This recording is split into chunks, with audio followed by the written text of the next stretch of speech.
Spine straight, close your eyes. Take a deep breath in and exhale. Take a deep breath in and exhale. Take a deep breath in, hold it there. Oh.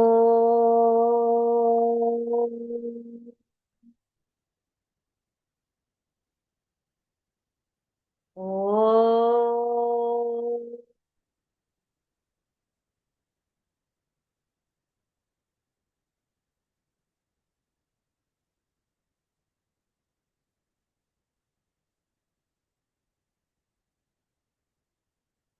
ॐ श्री गणेशाय नमः। ॐ श्री सरस्वत्यै नमः। ॐ श्री गुरुभ्यो नमः। समस्तजनकल्याणे निरतं करुणामयं नमामि चिन्मयं देवं सद्गुरुं ब्रह्मविद्वरं सद्गुरुं ब्रह्मविद्वरम्। यो अन्तः प्रविश्य मम वाचमिमां प्रसुप्तां सञ्जीवयत्यखिलशक्तिधरस्वधाम्ना अन्यांश्च हस्तचरणश्रवणत्वगादीन् प्राणान्नमो भगवते पुरुषाय तुभ्यम्। प्राणान्नमो भगवते पुरुषाय तुभ्यम्। ॐ नमो भगवते वासुदेवाय। शुक्लाम्बरधरं विष्णुं शशिवर्णं चतुर्भुजं प्रसन्नवदनं ध्यायेत् सर्वविघ्नोपशान्तये। ईश्वरः परमः कृष्णः सच्चिदानन्दविग्रहः अनादिरादिर्गोविन्दः सर्वकारणकारणं कृष्णं नारायणं वन्दे कृष्णं वन्दे व्रजप्रियं कृष्णं द्वैपायनं वन्दे कृष्णं वन्दे प्रथासुतं सच्चिदानन्दरूपाय विश्वोत्पत्त्यादिहेतवे तापत्रय विनाशाय श्रीकृष्णाय वयं नुमः। श्रीकृष्णाय वयं नुमः। रमापतिपदां भोज परिस्फुरति मानसं सेनापतिमहं वन्दे विश्वक्सेनं निरन्तरं प्रह्लाद नारद पराशर पुण्डरीक व्यासम्बरीश शुक शौनक भीष्मदार्घ्यान् रुक्माङ्गदार्जुन वसिष्ठ विभीषणादीन् पुण्यानिमान् परम भागवतान् स्मरामि। ॐ नमो भगवते वासुदेवाय। जन्माद्यस्य यतोऽन्वयादितरतः चार्थेष्वभिज्ञस्वराट् तेने ब्रह्महृदायादिकवये मुह्यन्ति यत्सूरयः तेजो वारिमृदा यथा विनिमयः यत्र त्रिसर्गो मृषा धाम्ना स्वेन सदा निरस्तकुहकं सत्यं परं धीमहि धर्मः प्रोज्झितकैतवोऽत्र परमः निर्मत्सराणां सताम् वेद्यं वास्तवमत्र वस्तु शिवदं तापत्रयोन्मूलनम्। श्रीमद्भागवते महामुनिकृते किं वा परैरीश्वरः सद्यो हृद्यवरुध्यतेऽत्र कृतिभिः शुश्रूषुभिस्तत्क्षणात् निगमकल्पतरोर्गलितं फलं शुकमुखादमृतद्रवसंयुतं पिबत भागवतं रसमालयं मुहुरहो रसिका भुवि भावुकाः यं प्रव्रजन्तमनुपेतमपेतकृत्यं द्वैपायनो विरह कातर आजुहाव पुत्रेति तन्मयतया तरवोऽभिनेदुः तं सर्वभूतहृदयं मुनिमानतोऽस्मि यस्वानुभावमखिलश्रुतिसारमेकम् अध्यात्मदीपमतितितीर्षतां तमोऽन्धम् संसारिणां करुणयाः पुराणगुह्यं तं व्याससूनुमुपयामि गुरुं मुनीनां नारायणं नमस्कृत्य नरं चैव नरोत्तमं देवीं सरस्वतीं व्यासं ततो जयमुदीरयेत्। कृष्णाय वासुदेवाय देवकी नन्दनाय च नन्दगोपकुमाराय गोविन्दाय नमो नमः। नमः पङ्कजनाभाय नमः पङ्कजमालिने नमः पङ्कजनेत्राय नमस्ते पङ्कजाङ्घ्रये यस्य भगवताख्या सर्वेषां भक्तिदानृणां स एव करुणा सिन्धुः बोधितात्मा गुरुर्मम तस्मै श्री वासुदेवाय धरणीसुररूपिणे गुरुवायुपुरेशाय तुभ्यं श्री गुरवे नमः शङ्खचक्रगदा पद्मधारिणे गुरुरूपिणे गुरुवायुपुरेशाय वासुदेवाय ते नमः संसारसागरे मग्नं दीनं मां करुणानिधे कर्मग्राहगृहीताङ्गं मामुद्धर भवार्णवात् श्रीमद्भागवताख्योऽयं प्रत्यक्षः कृष्ण एव हि स्वीकृतोऽसि मया नाथ मुक्त्यर्थं भवसागरे मनोरथो मदीयोऽयं सफलः सर्वथा त्वया निर्विघ्नेनैव कर्तव्यः दासोऽहं तव केशव शुकरूपप्रबोधज्ञ सर्वशास्त्रविशारद एतत्कथा प्रकाशेन मदज्ञानं विनाशय पीताम्बरङ्करविराजितचक्रशङ्खं कौमोदकी सरसिजं करुणासमुद्रं राधासहायमतिसुन्दरमन्दहासं वातालयेशमनिशं हृदि भावयामि वातालयेशमनिशं हृदि भावयामि. Pranams to the Lord. Pranams to all the Mahatmas in tonight's Srimad Bhagavad Mahapuran session. We have completed Canto 1 beautifully. We have done the summaries. We've entered Canto 2 and we have finished first 3 chapters of this canto. Today we have to start from chapter 4. In that the king is asking questions about creation of the universe. And then the sage Shuka commences his discourse. This is the topic for today. If we complete that, we will immediately get into the next chapter. We may not complete, but then we can do it next week as well, because it is a little longer chapter. So without much delay, let us get into the chapter. Volunteers, please raise hands.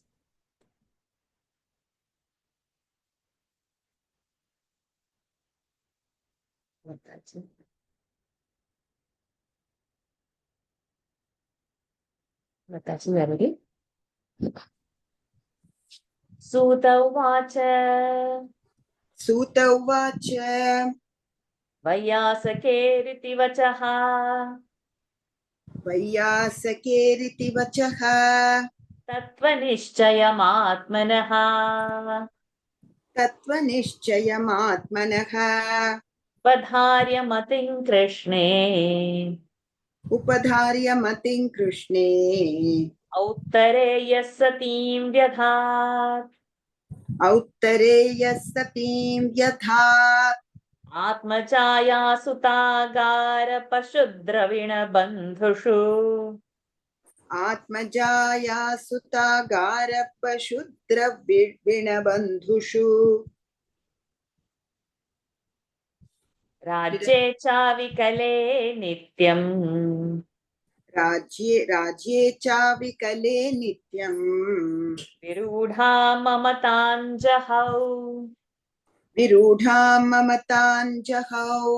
Can you do your camera a little down so I can see you properly? Okay. Papracha chemamevartham Papracha chemamevartham Prithatha sattama Yanmam prithatha sattamaha Yanmam prithatha sattamaha Krishnanubhava Shravane Shraddhadhano mahamanaha Samstham vidnyaya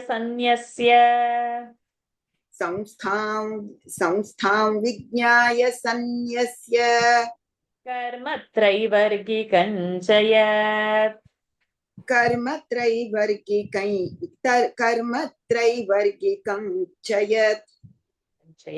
Vasudeve Bhagavate Atmabhavan dridham gataha. Atmabhavan dridham gataha. One more verse. There are 5 hands, so we will have 5 verses per Okay. person. Shrajo vacha. Rajovacha. Samichinam vacho brahman. Samichinam vacho brahman. Sarvajnasya tavanagha.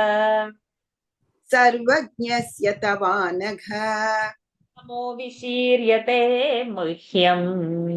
Is it Mahyam or Muhyam? Muhyam. Okay. Tamo vishiryate Mahyam. Hare kathayatah katham.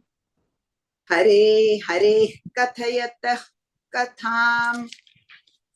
Suta uvacha Vaiyasakiriti vachaha Tattvanischayamaatmanah Upadharyamatin Krishne Auttareya satim vyadhat Atmajaya sutagara pashudra vinabandhushu Rajye chavikale nityam Virudham mamatanjahau Paprachche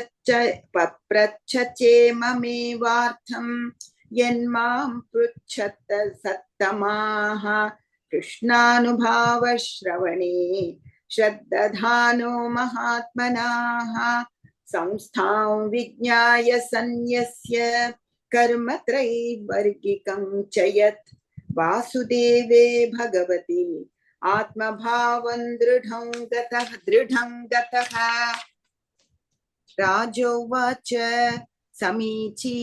समीचीनं वचो ब्रह्मन् सर्वज्ञस्य तवानघ तमो विशीर्यते मह्यं हरेः कथयतः कथाम्.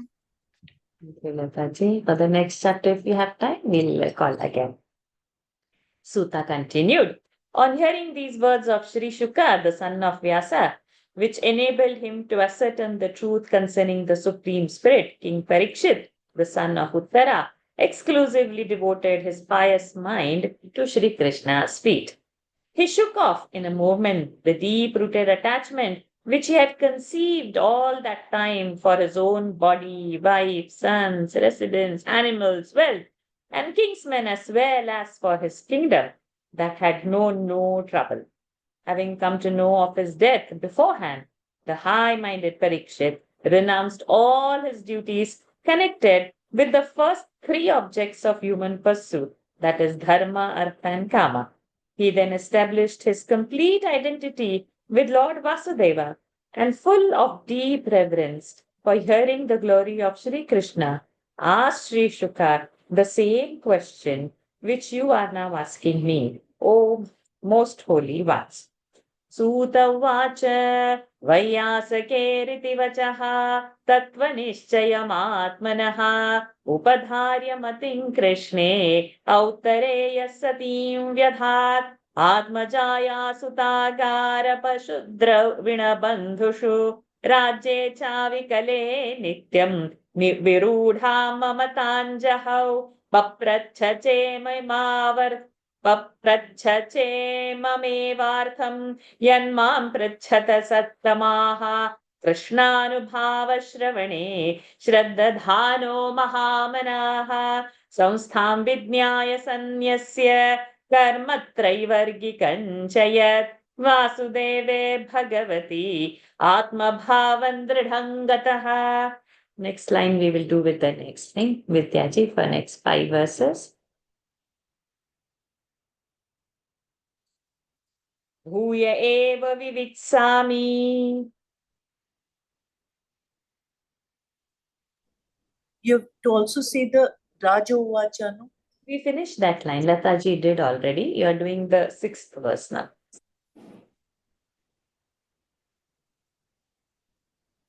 Okay. Yeah. Bhuya eva, I said already. Bhuya eva vivitsami. Bhuya eva viditsami Bhagavan atma mayaya. Bhagavanatma mayaya यथेदं सृजते विश्वम् यथेदं सृजते विश्वम् दुर्विभाव्यमधीश्वरैः दुर्विभाव्यमधीश्वरैः यथा गोपायति विभुः यथा गोपायति विभुः यथा संयच्छते पुनः यथा संयच्छते पुनः यां शक्तिमुपाश्रित्य यां शक्तिमुपाश्रित्य पुरुशक्तिः परः पुमान् पुरुशक्तिः परः पुमान् आत्मानं क्रीडयन् क्रीडन् आत्मानं क्रीडयन् क्रीडन् करोति विकरोति च करोति विकरोति च नूनं भगवतो ब्रह्मन् नूनं भगवतो ब्रह्मन् हरेरद्भुतकर्मणः हरेरद्भुतकर्मणः दुर्विभाव्यमिवा भाति दुर्विभाव्यमिवा भाति कविभिश्चापि चेष्टितम् कविभिश्चापि चेष्टितम् यथा गुणांस्तु प्रकृतेः यथा गुणांस्तु प्रकृतेः युगपत्क्रमशोऽपि वा युगपत्क्रमशोऽपि वा बिभर्ति भूरिशस्त्वेकः बिभर्ति भूरिशस्त्वेकः कुर्वन् कर्माणि जन्मभिः कुर्वन् कर्माणि जन्मभिः विचिकित्सितमेतन्मे विचिकित्सितमेतन्मे ब्रवीतु भगवान् यथा ब्रवीतु भगवान् यथा शाब्दे ब्रह्मणि निष्णातः शाब्दे ब्रह्मणि निष्णातः परस्मिंश्च भवान् खलु परस्मिंश्च भवान् खलु भूय एव विवित्सामि भगवानात्ममायया ययेदं सृजते विश्वम् दुर्विभाव्यमधीश्वरैः यथा गोपायति विभुः यथा संयच्छते पुनः यां शक्तिमुपाश्रित्य पुरुशक्तिः परः पुमान् आत्मानं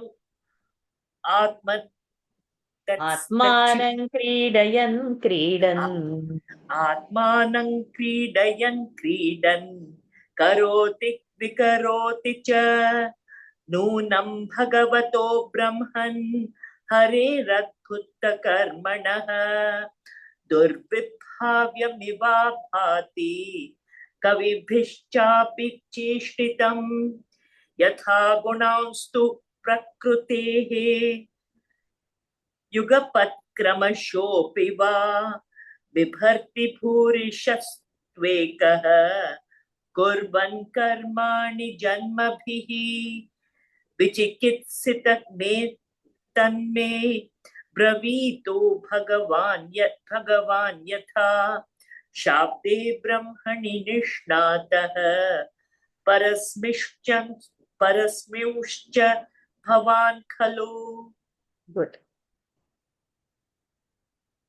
So the king said, all knowing and sinless as you are, O divine sage, your words are quite true. Even as you proceed with your discourse on Sri Hari, the gloom of my ignorance disperses. I further wish to know how the Lord, by his own Maya, deluding potency, creates this universe, the mysteries of which even the greatest gods like Brahma find it difficult to unravel. Also tell me how that all-pervading Lord protects the universe and how again he destroys it. Possessed as he is of innumerable powers, which of them does that supreme person assume when he plays with his own self, transforming himself into so many playthings and creates and then destroys a number of universes. Indeed, it appears difficult even for the wise, O divine sage, to comprehend the doings of Lord Sri Hari of marvelous deeds. I should also like to know how the Lord, who is one without a second, assumes all at once the three gunas of Prakriti in order to perform the various functions of creations, etc., or manifesting himself in different forms as Brahma and so on, assumes them in succession. Since you are well versed in the Vedas and have also realized the Supreme Spirit, kindly respond to this inquiry of mine.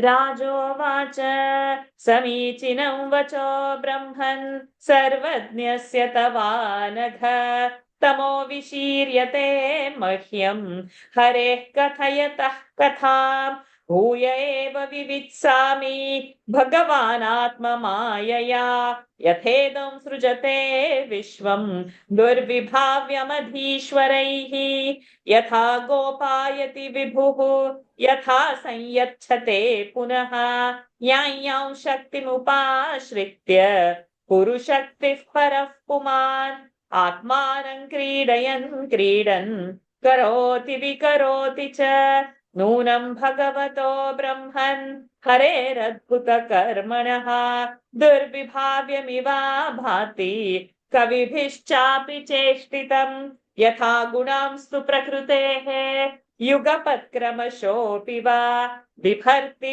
भूरिश्यस्त्वेकः कुर्वन् कर्माणि जन्मभिः विचिकित्सितमेतन्मे ब्रवीतु भगवान् यथा शाब्दे ब्रह्मणि निष्णातः परस्मिंश्च भवान् खलु.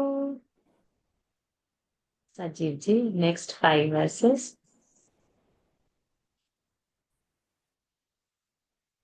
सूत उवाच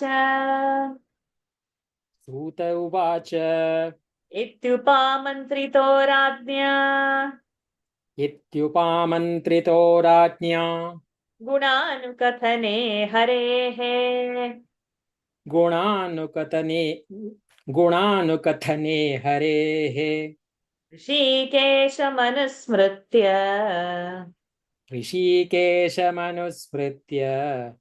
प्रतिवक्तुं प्रचक्रमे. Do this verse. सूत उवाच इत्युपामन्त्रितो राज्ञा गुणानुकथने हरेः ऋषिकेशमनुस्मृत्य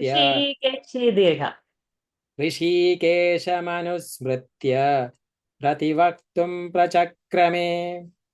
Suta said, thus implored by the king to discourse upon the excellences of Sri Hari, the sage Shuka fixed his thought on Lord Sri Krishna, the inspirer of all senses, and commenced his reply as follows.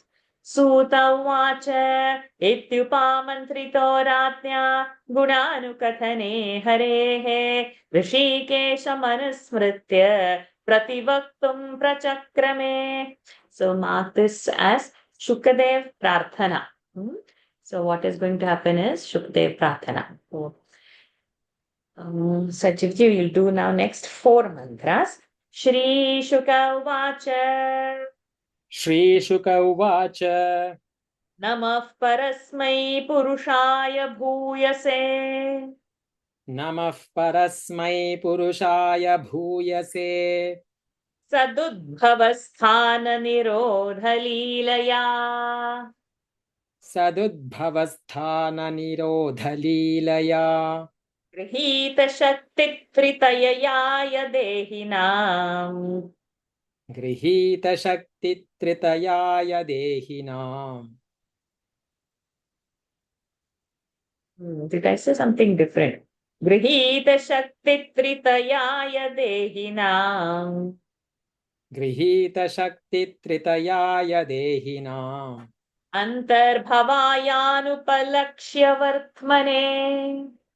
Antarbhavayanupalakshya Vartmane. Uyo Namas Satvrit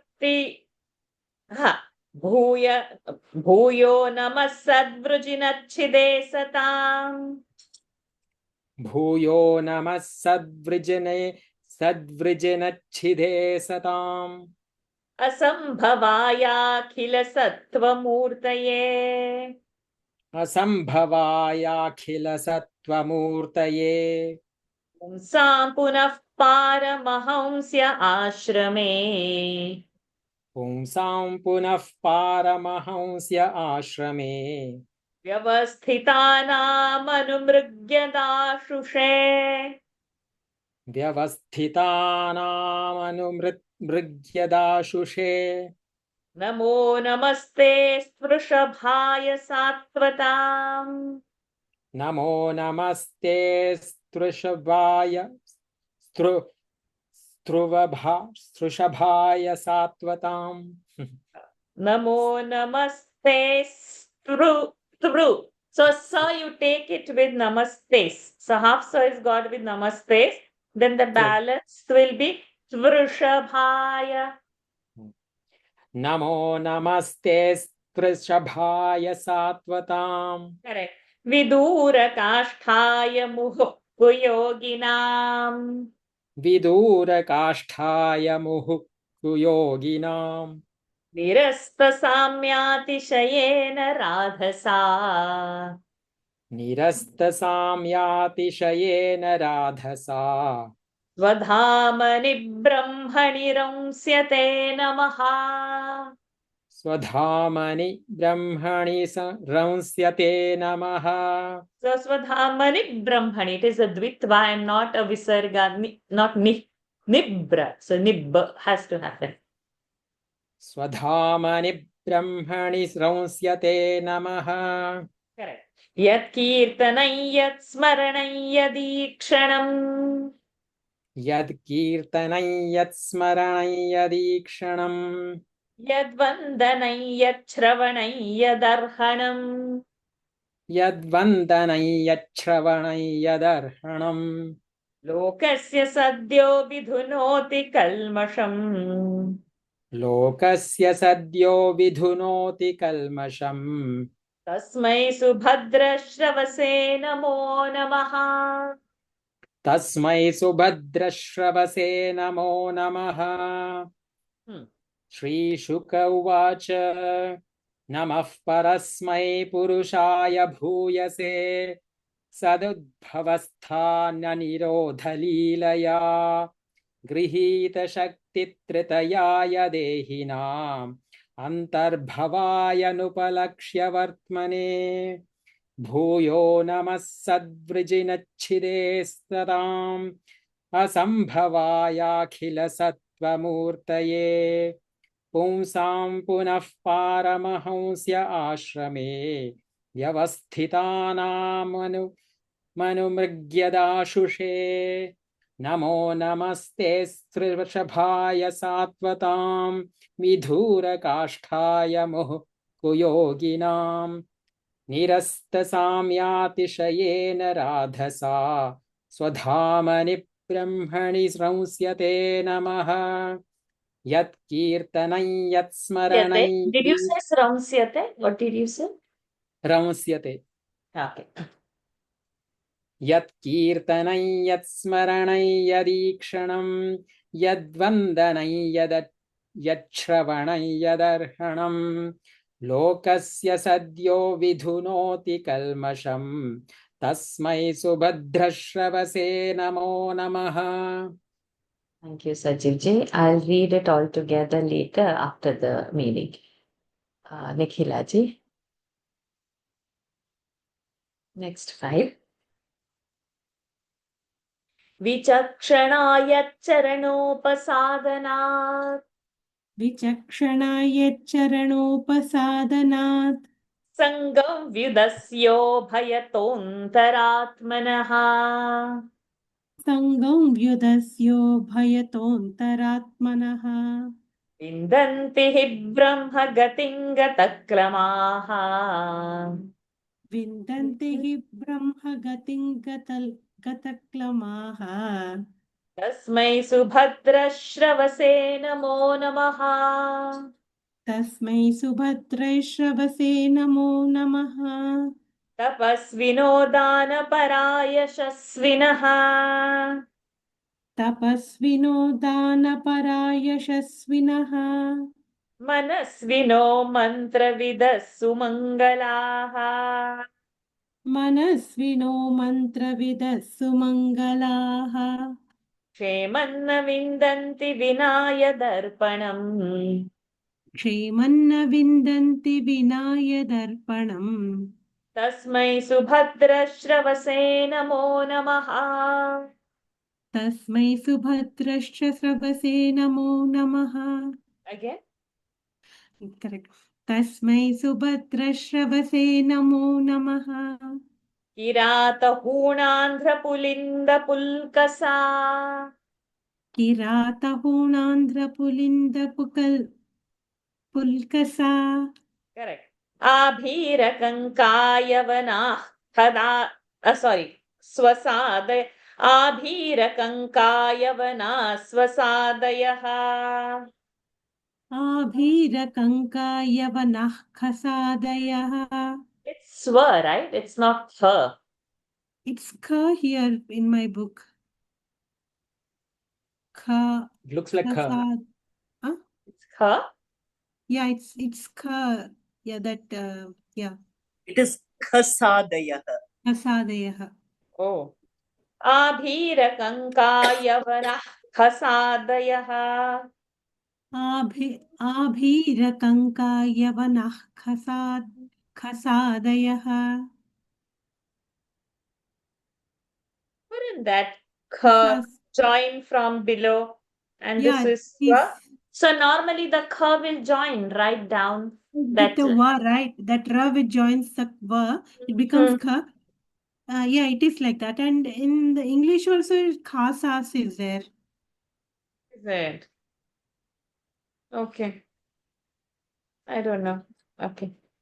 येन्ये च पापा यदपाश्रयाश्रयाः Yanye cha papa yadupashrayashrayaha. One minute. I'll just take a picture and enlarge and see it myself. My eyes are not so. It's curve only. The Moolam, it is very clear curve. Oh, okay. In the one with the meaning, it looks like Ra and Ba. It's not joined. Oh, okay. So then I will make it curvy then. Okay. शुद्ध्यन्ति तस्मै प्रभविष्णवे नमः Shudhyanti tasmai prabhavishnave namaha. स एष आत्मात्मवतामधीश्वरः Sa esha atmatmavatamadhishvaraha. त्रयीमयो धर्ममयस्तपोमयः Trayimayo dharmamayastapomaya. गतव्यलीकैरजशङ्करादिभिः गतव्यलीकैरजशङ्करादिभिः वितर्क्य लिङ्गो भगवान् प्रसीदताम् वितर्क्यलिङ्गो भगवान् प्रसीदताम् श्रियः पतिर्यज्ञपतिः प्रजापतिः श्रियः पतिर्यज्ञपतिः प्रजापतिः धियां पतिर्लोकपतिर्धरापतिः धियां पतिर्लोकपतिर्धरापतिः पतिर्गतिश्चान्धकवृष्णिसात्वताम् चान्धकवृष्णि sorry, can you please repeat? Yeah. पतिर्गतिश्चान्धकवृष्णिसात्वताम् पतिर्गतिश्चान्धकवृष्णिसात्वताम् प्रसीदतां मे भगवान् सतां पतिः प्रसीदतां मे भगवान् सतां पतिः विचक्षण यच्चरणोपसादनात् सङ्गं व्युदस्योभयोत् भयतोऽन्तरात्मनः विन्दन्ति हि ब्रह्मगतिं गतल्क्लमाः तस्मै सुभद्रश्रवसे नमो नमः तपस्विनो दानपरायशस्विनः मनस्विनो मन्त्रविदः सुमङ्गलाः क्षेमन्न विन्दन्ति विनाय दर्पणम् तस्मै सुभद्रश्रवसे नमो नमः किरातहूणान्ध्रपुलिन्दपुल्कसा अभीरकङ्कायवनः कसादयः ये च पापा यदुपाश्रयाश्रयाः शुध्यन्ति तस्मै प्रभविष्णवे नमः स एष आत्मात्मवतामधीश्वरः त्रयीमयो धर्ममयास्तपोमयः गतव्यलीकैरजशङ्कराद्भिः वितर्क्यलिङ्गो शङ्करादिभिः तादिभिः गतव्यलीकैरजशङ्करादिभिः वितर्क्यलिङ्गो भगवान् प्रसीदताम् श्रियः पतिर्यज्ञपतिः प्रजापतिः धियां पतिर्लोकपतिर्धराधिपतिः पतिर्गतिश्चान्द ओन्ली धरापतिः धरापतिः श्रियः पतिर्यज्ञपतिः प्रजापतिः धियां पतिर्लोकपतिर्धरापतिः पतिर्गतश्चान्दकवृष्णिसात्वतां प्रसीदताम्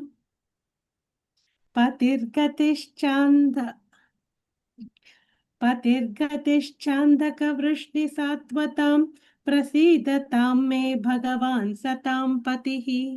Okay, the tune doesn't matter. Thank you, Nikhila ji. Rajamma, you'll come and complete the chapter. Next 5 verses for you. यदङ्घ्र्यभिध्यानसमाधिधौतया यदङ्घ्र्यभिध्यानसमाधिधौतया यदङ्घ्र्य the is alpa prana. यदङ्घ्र्यभिध्यानसमा Yad the is alpa prana. Yadanghrya यदङ्घ्र्यभिध्यानसमाधिधौतया correct. धियानुपश्यन्ति हि तत्त्वमात्मनः धियानुपश्यन्ति हि तत्त्वमात्मनः वदन्ति चैतत्कवयो यथारुचम् वदन्ति चैतत्कवयो यथारुचम् रमे मुकुन्दो भगवान् प्रसीदताम् तमे मुकुन्दो भगवान् प्रसीदताम् प्रचोदिता येन पुरा सरस्वती प्रचोदिता येन पुरा सरस्वती वितन्वताजस्य सतीं स्मृतिं हृदि वितन्वताजस्य सतीं स्मृतिं हृदि स्वलक्षणा प्रादुरभूत् किलास्यतः स्वलक्षणा प्रादुरभूत् किलास्यतः समे ऋषीणां वृषभः प्रसीदताम् तमे ऋषीणां वृषभः प्रसीदताम् भूतैर्महद्भिर्य इमाः पुरो विभुः भूतैर्महद्भिर्य इमाः पुरो विभुः निर्मायशेते यदमूषु पूरुषः निर्मायशेते यदमूषु पूरुषः भुङ्क्ते गुणान् षोडश षोडशात्मकः भुङ्क्ते गुणानां षोडश षोडशात्मकः only गुणान्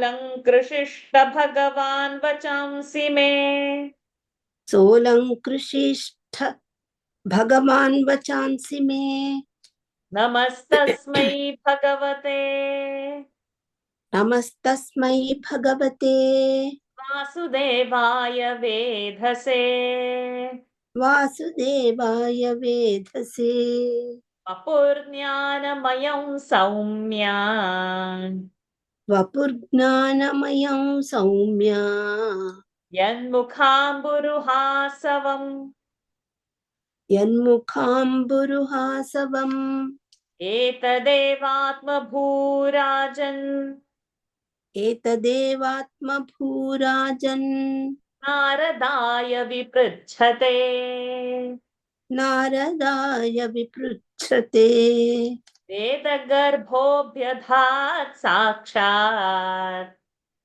वेदगर्भोऽभ्यधात् साक्षात् यदाह हरिरात्मनः यदाह हरिरात्मनः ॐ तत्सत् ॐ तत्सत् इति श्रीमद्भागवते महापुराणे इति श्रीमद्भागवते महापुराणे पारमहंस्यां संहितायाम् पारमहंस्यां संहितायां द्वितीयस्कन्धे चतुर्थोऽध्यायः हरिः ओम् तत्सत् द्वितीयस्कन्धे चतुर्थोऽध्यायः हरि ओम् तत्सत्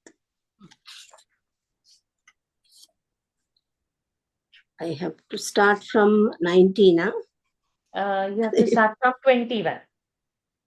यदङ्घ्र्यभिध्यानसमाधिधौतयः Okay. धौतया. So, यदङ्घ्र्यभिध्यानसमाधितौतया धियानुपश्यन्ति हि तत्त्वमात्मनः वदन्ति चैतत्कवयो यथा रुचम् समे मुकुन्दो भगवान् प्रसीदताम् प्रचोदिता येन पुरा सरस्वती वितन्वताजस्य सतीं स्मृतिं हृदि स्वलक्षणात् प्रादुरभूत्खिलास्यतः समे ऋषीणां वृषभः प्रसीदताम् भूतैर्महद्भिर्य इमः पुरो विभुः निर्माय शेते यदमूषु पूरुषः भुङ्क्ते गुणान् षोडशात्मकः सोऽलङ्कृशिष्ट भगवान् वचांसि मे नमस्तस्मै भगवते वासुदेवाय वेधसे वपुर्ज्ञानमयं सौम्या यन्मुखाम्बुरुहासवम् एतदेवात्मभूराजन् नारदाय विपृच्छते वेदगर्भोऽभ्यतात् साक्षात् यदाह हरिरात्मनः ॐ तत्सत् इति श्रीमद्भागवते महापुराणे पारमहंस्यां संहितायां द्वितीयस्कन्धे चतुर्थोऽध्यायः हरि ओम् तत्सत्.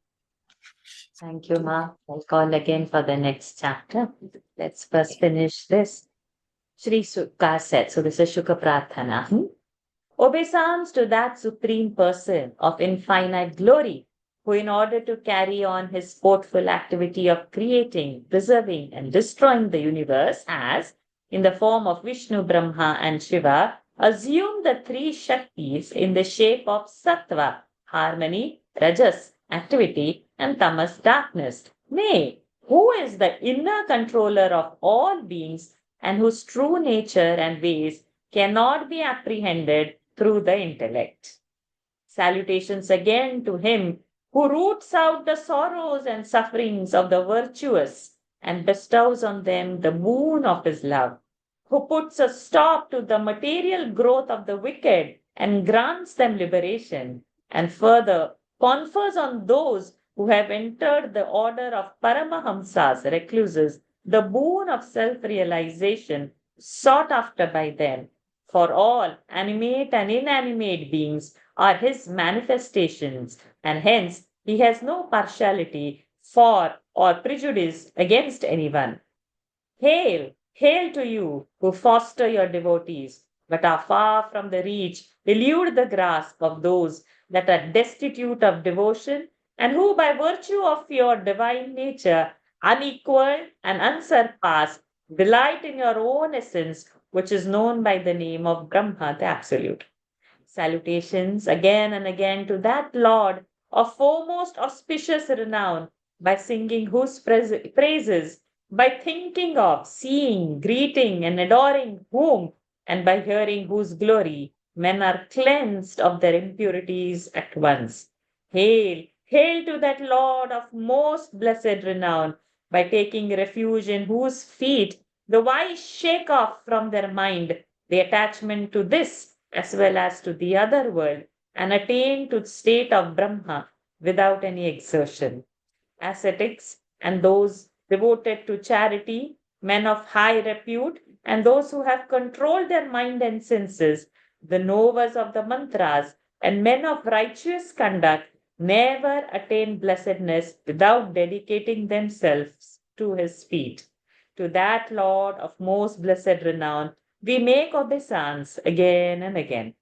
The Kiratas, the Hunas, the Andhras, the Pulindas, the Pulkasas, the Abhiras, the Kankas, and the Yavanas, the Khasas. Okay, so the Kha has Khasadaya has come. So the Khasas and other sinful races. Okay, so all that was Khasa is a race. Okay, no less than others of sinful conduct are purged of their sins, even by taking refuge in those who depend to him. To that all powerful Lord, we offer our greetings. May that Lord be gracious to me, who is the very self to the wise, and the supreme Lord of his devotees, who is Veda itself to those devoted to the ritual acts, nay, who is Dharma, righteousness personified, to those given to righteous conduct, and austere penance to men of ascesis, and whose reality is looked upon with wonder by sincere devotees like Brahma, Shankara, and others. May that Lord of Shri, the goddess of prosperity and beauty, the Lord of sacrifices, the Lord of all created beings, the ruler of all intellects, the Lord of the earth, the protector as well as the asylum of the Andhakas, the Vrishnis and the Sattvatas, and the Lord of the holy ones, be gracious to me. The wise realize the truth of the self with the help of their reason, purified through samadhi in the form of meditation on his feet, and describe it according to their own predilection. May that Lord Mukunda, the bestower of liberation and divine love, be gracious to me.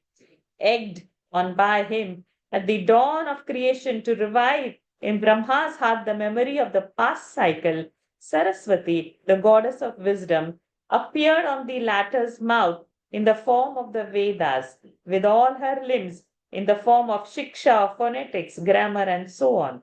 May that Lord, the foremost of the disseminators of wisdom, be propitious to me. Having created these bodies out of the five gross elements, that is, earth, water, fire, air, and ether, that all pervading Lord indwells them as the Purusha, the individual soul, and endowed with 16 instruments, the five senses of perception, the five organs of action, the five vital airs, and the mind, enjoy their 16 objects. May that Lord lend charm to my expression. Hail to the omniscient Lord Vedavyasa, who is no other than Lord Vasudeva, from whose lotus-like lips the devotees drink the nectar of wisdom. Question by Sage Narada, O Parikshit, Brahma the self-born, the repository of the Vedas, taught to that sage this very gospel, which Sri Hari himself had imparted to him earlier. Thus ends the fourth discourse in the book 2 of the great and glorious Bhagavad Purana, otherwise known as Paramahamsa Samhita. Shri Shuka Uvacha Namah Parasmai Purushaya Bhuyase Sadudbhavasthana Nirodha Leelaya Grihita Shakti Tritayaya Dehinam Antarbhavayanu Palakshya Vartmane. भूयो नमः सद्वृजिनश्छिदे सताम् असम्भवायाखिल सत्त्वमूर्तये पुंसां पुनः पारमहंस्य आश्रमे व्यवस्थितानामनुमृग्यदाशुषे नमो नमस्ते स्पृशभाय सात्वताम् विदूरकाष्ठाय मुहुः निरस्तसाम्यातिशयेन राधसा स्वधामनि ब्रह्मणि रंस्यते नमः यत्कीर्तनं यत्स्मरणं यदीक्षणं यद्वन्दनं यच्छ्रवणं यदर्हणं लोकस्य सद्यो विधुनोति कल्मषम् तस्मै सुभद्रश्रवसे नमो नमः विचक्षणायच्चरणोपसादनात् सङ्गं व्युदस्योभयतोऽन्तरात्मनः विन्दन्ति हि ब्रह्मगतिं गतक्लमाः तस्मै सुभद्रश्रवसे नमो नमः तपस्विनो दानपरायशस्विनः मनस्विनो मन्त्रविदः सुमङ्गलाः क्षेमन्न विन्दन्ति विनाय दर्पणम् तस्मै सुभद्रश्रवसे नमो नमः किरातहूणान्ध्रपुलिन्दपुल्कसा आभीरकङ्कायवनः खसादयः येन्ये च पापायदपाश्रयाश्रयाः शुध्यन्ति तस्मै प्रभविष्णवे नमः स एष आत्मात्मवतामधीश्वरः त्रयीमयो धर्ममयस्तपोमयः गतव्यलीकैरजशङ्करादिभिः वितर्क्यलिङ्गो भगवान् प्रसीदताम् श्रियः पतिर्यज्ञपतिः प्रजापतिः धियां पतिर्लोकपतिर्धरापतिः पतिर्गतिश्चान्धकवृष्णिसात्वताम् प्रसीदतां मे भगवान् सतां पतिः यदङ्घ्र्यभिध्यानसमाधिधौतया धियानुपश्यन्ति हि सत्त्वमात्मनः वदन्ति चैतत्कवयो यथा रुचं स मे मुकुन्दो भगवान् प्रसीदताम् प्रचोदिता येन पुरा सरस्वती वितन्वताजस्य सतीं स्मृतिं हृदि स्वलक्षणा प्रादुरभूत् किलास्यतः स मे ऋषीणां वृषभः प्रसीदताम् भूतैर्महद्भिर्य इमाः पुरो विभुः निर्माय शेते यदमूषु पूरुषः भुङ्क्ते गुणान् षोडश षोडशात्मकः सोऽलङ्कृषीष्ट भगवान् वचांसि मे नमस्तस्मै भगवते वासुदेवाय वेधसे पपुर्ज्ञानमयं सौम्या यन्मुखाम्बुरुहासवम् एतदेवात्मभूराजन् नारदाय विपृच्छते वेदगर्भोऽभ्यधात् साक्षात् यदाह हरिरात्मनः ॐ तत्सत् इति श्रीमद्भागवते महापुराणे पारमहंस्यां संहितायां द्वितीयस्कन्धे चतुर्थोऽध्यायः सदा सर्वत्र गोविन्द नाम संकीर्तनं गोविन्दा गोविन्दा नारायण अखिल गुरो भगवन् नमस्ते. With His immense Krupa, we have comfortably complete this chapter. Let's get into the 5th chapter now only because it's longer. So we'll complete as many shlokas we can so that next week we can complete this. And that would mark half of the canto. So second canto has only 10 chapters, out of which 50% will be completed very soon. So I can see Radha Krishnanji's hand raised. I'll please Radha Krishnanji join. अथ पंचमोऽध्यायः अथ पंचमोऽध्यायः In this we are going to see the description of cosmos. Narada उवाच नारद उवाच देवदेव नमस्तेस्तु देवदेव नमस्तेऽस्तु भूतभावन पूर्वज भूतभावन पूर्वज तद्विजानीहि यज्ञानम् तद्विजानीहि यज्ञानम् आत्मतत्त्वनिदर्शनम् आत्मतत्त्वनिदर्शनम् यद्रूपं यदधिष्ठानम् यद्रूपं यदधिष्ठानम् अनुस्वारस्यकार यतः सृष्टमिदं प्रभो यदसृष्टमिदं प्रभो यत्संस्थं यत्परं यच्च यत्संस्थं यत्परयश्च यच्च यच्च तत्तत्त्वं वद तत्त्वतः तत्तत्त्वं वद तत्त्वतः सर्वं ह्येतद्भवान् वेद सर्वं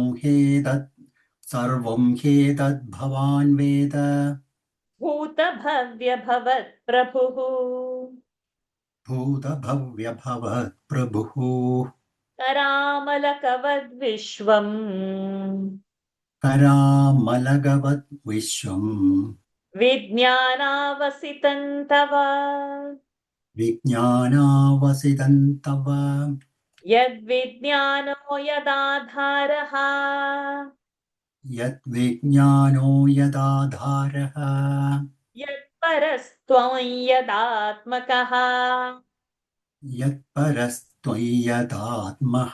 यदात्मकः एकसृजसि भूतानि एकसृजसि भूतानि भूतैरेवात्ममायया भूतैरेवात्ममायया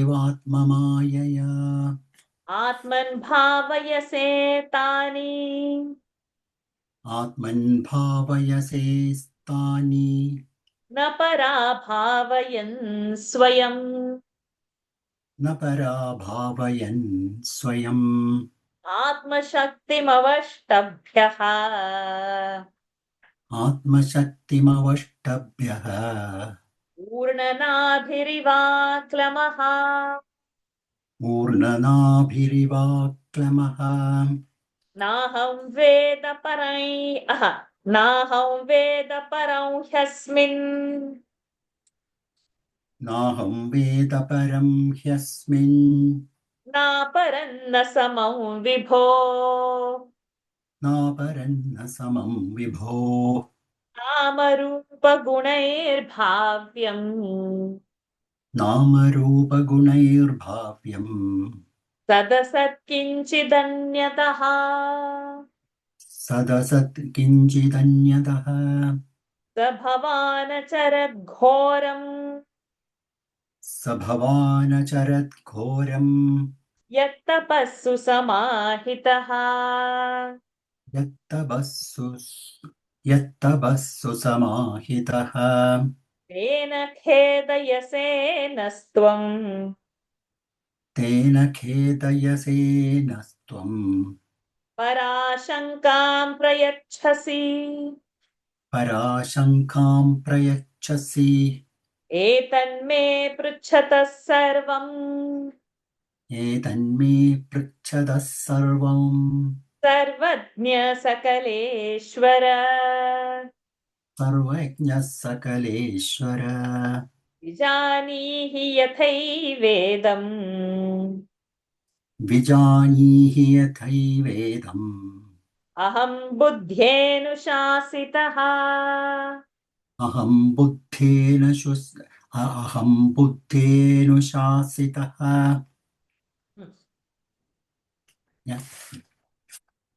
नारद उवाच देवदेव नमस्तेऽस्तु भूतभावनपूर्वज तद्विजानीहि यज्ञानम् आत्मतत्त्वनिदर्शनम्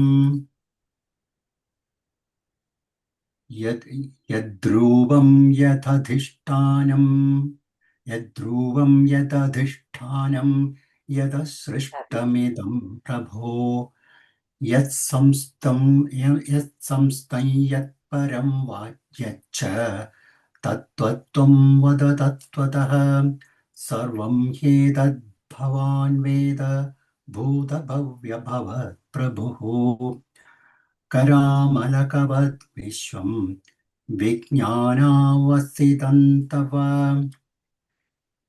यद्विज्ञानो यदाधारः यदाधार यत्परस्त्वय्यदात्मकः एकः सृजसि भूतानि भूतैरेवात्ममायया आत्मन् भावयसेतानि न परा भावयन् स्वयम् आत्मशक्तिमवष्टभ्यः ऊर्णनाभिरिवाक्लमः नाहं वेद परं ह्यस्मिन् अनापरं न समम् Naparam. Yasmin, then Naparam. नाहं वेद परं ह्यस्मिन् नापरं न समं विभो नामरूपगुणैर्भाव्यं सदसत् किञ्चिदन्यतः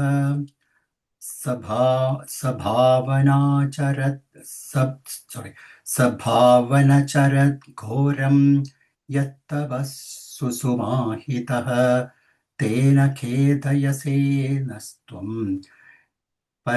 पराशङ्खं प्रयच्छसि एतन्मे पृच्छदः सर्वं सर्वज्ञः सकलेश्वरः विजानीहि यथैवेदम् अहं बुद्धेनुशासितः. Thank you, Radha Krishnan ji. Narada said, "My obeisance to you, O God of gods, creator of all beings, forefather of all. Kindly instruct me in that wisdom which makes one realize the truth of the Spirit. My Lord, kindly tell me in essence the truth about this universe as to what its characteristics are, on what it is supported, by whom it has been created, where it ultimately rests, by what power it is ruled, and what it essentially is. Oh, you surely know all this, for you are the Lord of that which has come to be, that which is still to come, and that which is coming into existence. Like a fruit on the umbilic microballan, that is our nellika, amla. Umbilica microballan is amla. On the palm of one's hand, the universe is within the range of your knowledge. What is the source of your special knowledge, and by whom are you supported? To what power do you owe your allegiance, and what is your essential nature? Single-handed you create all beings out of the 5 elements by dint of your own Maya, wonderful creative energy. Even as a spider spins a web out of its own mouth without any exertion and sports in that web, so do you create all beings in your own self by your own energy and remain unchanged yourself. Of all that is known through a certain name, form, and qualities in this world, O Lord, I know of nothing, animate or inanimate, high, low, or mediocre, which has its source in anything other than you. By the fact that even you, the supreme ruler of all, practiced austere penance with great concentration of mind, you bewilder us and lead us to suspect that there is someone higher than you. Omniscient as you are, O ruler of all, I ask you all this. Pray, therefore, instruct me in such a way that I may follow your teachings correctly. Narada उवाच देवदेव नमस्तेस्तु भूतभावनपूर्वज तद्विजानीहि यज्ञानम् आत्मतत्त्वनिदर्शनम् यद्रूपं यदधिष्ठानम् यतः सृष्टमिदं प्रभो यत्संस्थं यत्परं यच्च तत्तत्त्वं वद तत्त्वतः सर्वं ह्येतद्भवान् वेद भूतभव्यभवत् प्रभुः करामलकवच् विश्वं विज्ञानावसितं तव यद्विज्ञानो यदाधारः यत्परस्त्वं यदात्मकः एकसृजसि भूतानि भूतैरेवात्ममायया आत्मन् भावयसे तानि न पराभावयन् स्वयम् आत्मशक्तिमवष्टभ्यः पूर्णनाभिरिवाक्लमः नाहं वेद परं ह्यस्मिन् नापरन्न समं विभो नामरूपगुणैर्भाव्यं सदसत्किञ्चिदन्यतः स भवान् चरद्घोरं यत्तपस्सु समाहितः तेन खेदयसे नस्त्वं पराशङ्कां प्रयच्छसि एतन्मे पृच्छतः सर्वं सर्वज्ञ सकलेश्वर विजानीहि यथैवेदम् अहं बुद्ध्येनुशासितः. We have actually, time is up, but we have 10 minutes before that daily Gita. I think we'll use this time. If we can complete up till 20, then next week we can complete the chapter. Okay, so just have Lataji and maybe somebody 1, 2, 3. Yeah, so we can have you for three shlokas. Let us see how many of we can accommodate. Otherwise, we'll do only 20, but I think. Brahmovacha ब्रह्मोवाच Samyak Karunikasyeedam सम्यक् कारुणिकस्येदम् Sate Vichikitsitam वत्सते विचिकित्सितम् Yatahanchodita Saumya यदहञ्चोदितः सौम्य Bhagavad-virya darshane भगवद्वीर्यदर्शने Nandritan tava tacchapi नानृतं तव तच्चापि यथा मां प्रब्रवीषि भोः यथा मां प्रब्रवीषि भोः अविज्ञाय परं मत्तः अविज्ञाय परं मत्तः एतावत् त्वं यतो हि मे एतावत् त्वं यतो हि मे येन स्वरोचिषा विश्वम् येन स्वरोचिषा विश्वम् रोचितं रोचयाम्यहम् रोचितं रोचयाम्यहम् यथार्कोऽग्निर्यथा सोमः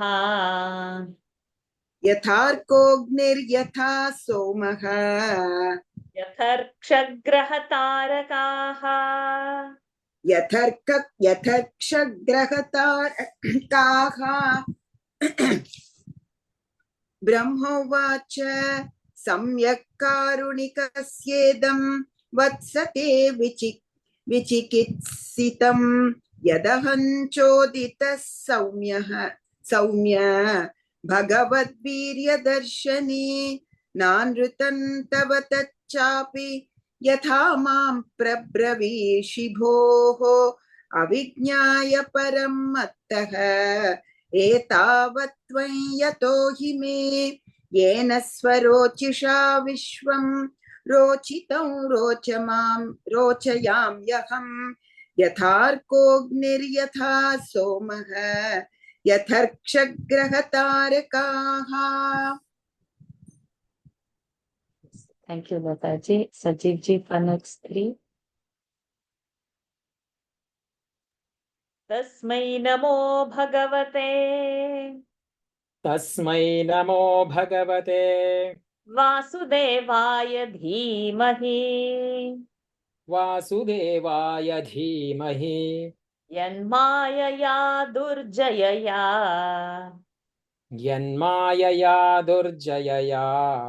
मां ब्रुवन्ति जगद्गुरुम् विलज्जमानया यस्य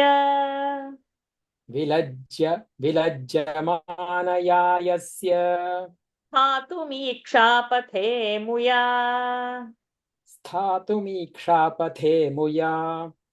विमोहिता विकथन्ते विमोहिता विकथन्ते ममाहमिति दुर्धियः ममाहमिति दुर्धियः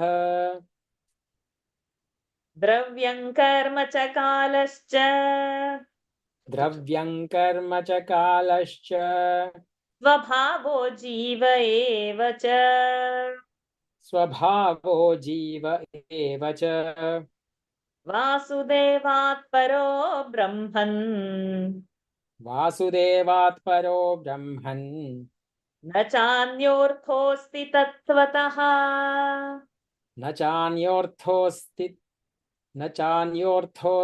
तत्त्वतः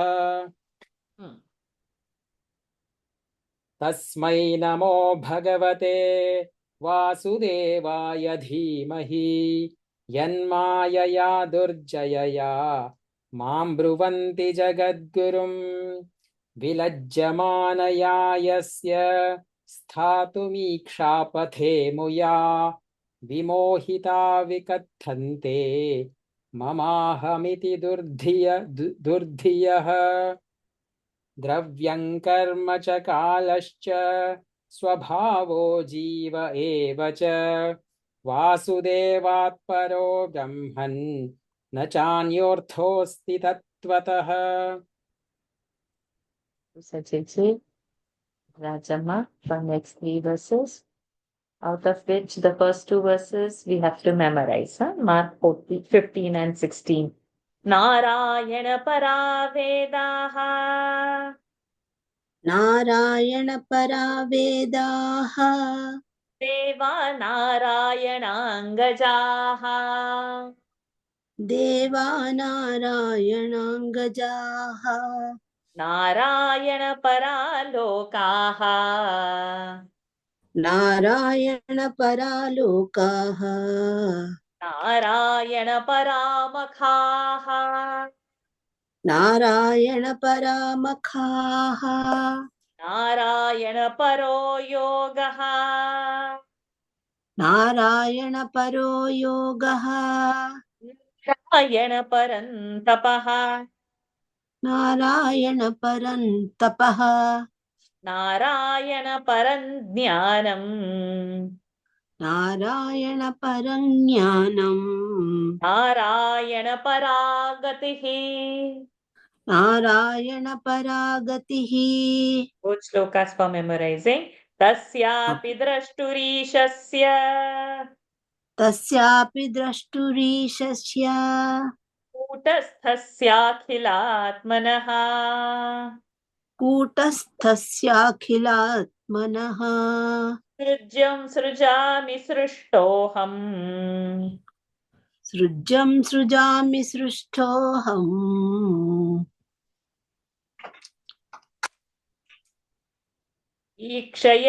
ईक्षयैवाभिचोदितः इच्छयैवाभिचोदितः